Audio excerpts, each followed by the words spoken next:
सिकंदर, वो शख्स जो दुनिया जीतना चाहता था। वो चाहता था कि सब उसके सामने झुक जाएं, जो चाहता था कि दुनिया पर उसका ही झंडा लहराए। आज दुनिया उस सिकंदर को महान कहती है, अलेक्जेंडर द ग्रेट कहती है, लेकिन सिकंदर कितना महान था? क्या वाकई उसे महान कहना चाहिए? आखिर क्यों वो भारत पर कब्जा नहीं कर पाया था? इस वीडियो में आपको हर सवाल का जवाब मिलेगा, तो इस वीडियो को आखिर तक जरूर देखिएगा। और अगर आप हमारे चैनल पर नए हैं तो इसे सब्सक्राइब जरूर कर दीजिएगा, ताकि ऐसे ही और वीडियो भी आप तक पहुंचते रहें।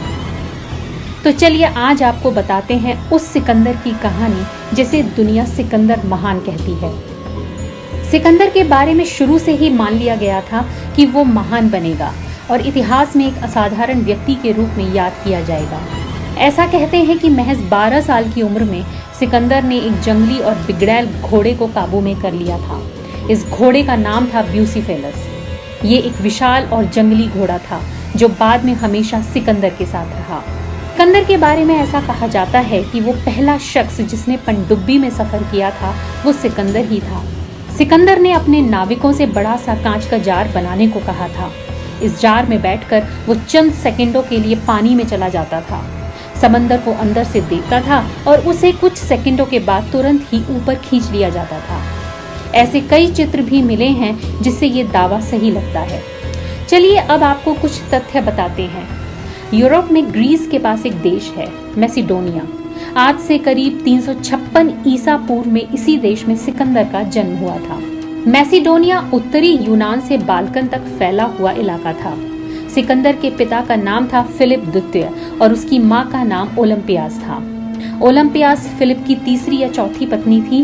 वो खास इसलिए थी क्योंकि उसने परिवार में पहले लड़के यानी साम्राज्य के वारिस को जन्म दिया था। बीबीसी लिखता है कि सिकंदर के पिता फिलिप द्वितीय की कई पत्नियां थीं, जिनमें से एक क्लियोपेट्रा नाम की महिला भी थी, जिन्होंने सिकंदर और उसकी मां के लिए मुश्किलें पैदा कर दी थी। माँ और बेटे दोनों को ये लगने लगा था कि वे पूरी तरह से मैसिडोनिया का खून नहीं है।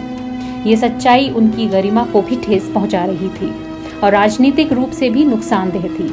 सिंहासन तक पहुंचने की लड़ाई में सिकंदर की ये कमजोरियां थी। सिकंदर की सौतेली बहन यानी क्लियोपेट्रा की बेटी की शादी में एक सुरक्षा गार्ड ने राजा फिलिप द्वितीय की हत्या कर दी थी। गार्ड को भी भागने की कोशिश के दौरान मार दिया गया था, इसलिए यह पता नहीं चल सका कि इस हत्या की वजह क्या थी, लेकिन माना जाता है कि इस हत्या में सिकंदर और उसकी मां का हाथ हो सकता है।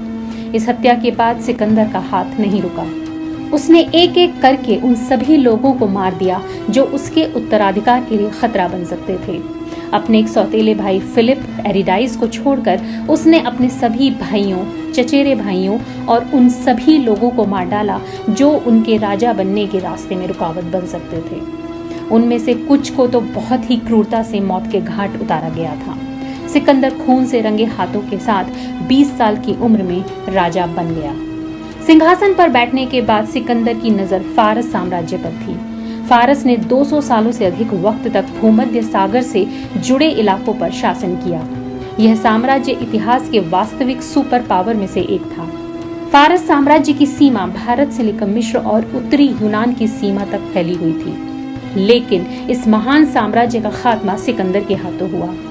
राजा डेरियस तृतीय की हार को इतिहास में एक महत्वपूर्ण मोड़ के रूप में देखा जाता है। सिकंदर ने अपने लोगों से कहा कि मैसिडोनिया पूरे यूनान की तरफ से फारस पर हमला कर रहा है। सन 334 ईसा पूर्व में सिकंदर की सेना फारस में दाखिल हुई। सिकंदर के पास केवल 50,000 की सेना थी और उसके सामने दुनिया की सबसे बड़ी और सबसे अधिक प्रशिक्षित सेना खड़ी थी। ऐसा माना जाता है कि राजा डेरियस तृतीय के पास 25 लाख की सेना थी। साथ ही 10,000 सैनिकों की खास टुकड़ी थी जिसे अमर सेना कहा जाता था। इसको दैवीय माना जाता था, लेकिन सच ये था कि इस सैन्य टुकड़ी की संख्या 10,000 से कम नहीं होने दी जाती थी। यानी युद्ध के दौरान जब इस सेना का कोई सैनिक मारा जाता था तो दूसरा उसकी जगह ले लेता था और कुल संख्या 10,000 ही रहती थी। इस विजय के बाद लोग सिकंदर को देवता या महान राजा समझने लगे थे और सिकंदर को भी लगने लगा था कि वो देवता है। यूनान से लेकर पाकिस्तान तक और ईरान, इराक से लेकर मिस्र तक सिकंदर ने कब्जा कर लिया था। इसी दौरान सिकंदर और पोरस के बीच लड़ाई हुई थी। ऐसा माना जाता है कि तक्षशिला के राजा आम्भी ने सिकंदर के आगे घुटने टेक दिए और सिकंदर से पोरस पर आक्रमण करने के लिए कहा, लेकिन पोरस ने वीरता के साथ लड़ाई लड़ी। काफी संघर्ष के बाद भी वो हार गए, लेकिन इस लड़ाई में सिकंदर की सेना को भी भारी नुकसान पहुंचा। कहते हैं कि सिकंदर की सेना में 50,000 से भी अधिक सैनिक थे, जबकि पोरस की सैनिकों की संख्या 20,000 के करीब थी। लेकिन पोरस ने सिकंदर की सेना के सामने हाथी खड़े कर दिए थे, जिनको देखकर सिकंदर भी दंग रह गया था। पोरस को हराने और उससे संधि करने के बाद सिकंदर वापस लौट रहा था, लेकिन रास्ते में उसका स्वास्थ्य बिगड़ा और उसकी मौत हो गई। सन 323 ईसा पूर्व में 32 साल की उम्र में बेबीलोन के इलाके में पहुंचने के बाद अचानक एक रहस्यमय बीमारी से सिकंदर की मौत हो गई थी। कोई कहता है कि सिकंदर की मौत घावों के इन्फेक्शन से हो गई, तो कोई मानता है कि सिकंदर को मलेरिया हो गया था। सच्चाई जो भी हो, लेकिन सिकंदर ना तो विश्व विजेता ही था और ना ही महान, बल्कि वो एक ऐसा सेनापति था जो केवल जंग जानता था, जीतना जानता था, खून जानता था। आज भी दुनिया सिकंदर को अलेक्जेंडर द ग्रेट कहती जरूर है, लेकिन ऐसा उसे उसकी फौज उसे कहती थी, और यही बात इतिहासकारों ने भी लिख दी। इसीलिए सिकंदर को सिकंदर महान कहा जाता है। लेकिन अब ये कहानी जानने के बाद आप क्या सोचते हैं? क्या आपको भी लगता है कि सिकंदर महान था? नीचे कमेंट बॉक्स में ज़रूर बताइएगा। वीडियो पसंद आया है तो लाइक और शेयर कर दीजिएगा। ऐसे ही अन्य वीडियो के लिए चैनल को भी सब्सक्राइब कर लीजिएगा। जल्दी ही हाजिर होंगे एक नए वीडियो के साथ।